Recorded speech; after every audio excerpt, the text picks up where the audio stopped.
The founder of ইমার developer ওনার নিজেই recently announce করছে there is a mall coming in Dubai. আমরা তো Dubai মল Burj Khalifa চিনি, তাই না?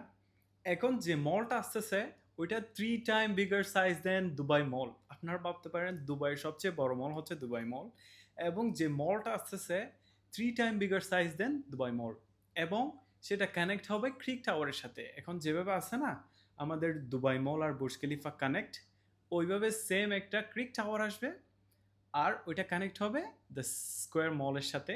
আর ওইটাতে ইনভেস্টমেন্ট হচ্ছে 180 বিলিয়ন দেরাম। আপনি ভাবতে পারেন 3 টাইম বিগার সাইজ, আপনি চিন্তা করে দেখেন দুবাই মল যদি এত বড় হয় তাইলে এটা থেকে 3 টাইম বিগার সাইজ যদি মল আসে তাইলে এটা কত বড় হবে। আর আপনারা যদি ওই জায়গায় এখন ইনভেস্টমেন্ট করতে পারেন যখন মল আসবে, তখন আপনি ভাবতে পারেন আপনার ক্যাপিটাল অ্যাপ্রিসিয়েশনটা কেমন হবে, কারণ মোস্ট অফ দ্য ট্যুরিস্ট ওখানেই থাকবে, তাই না? আশেপাশে মলের আশেপাশে যদি একটা বড় মল থাকে তাহলে ওখানেই তো অ্যাট্রাক্ট করবে সবাই, তাই না?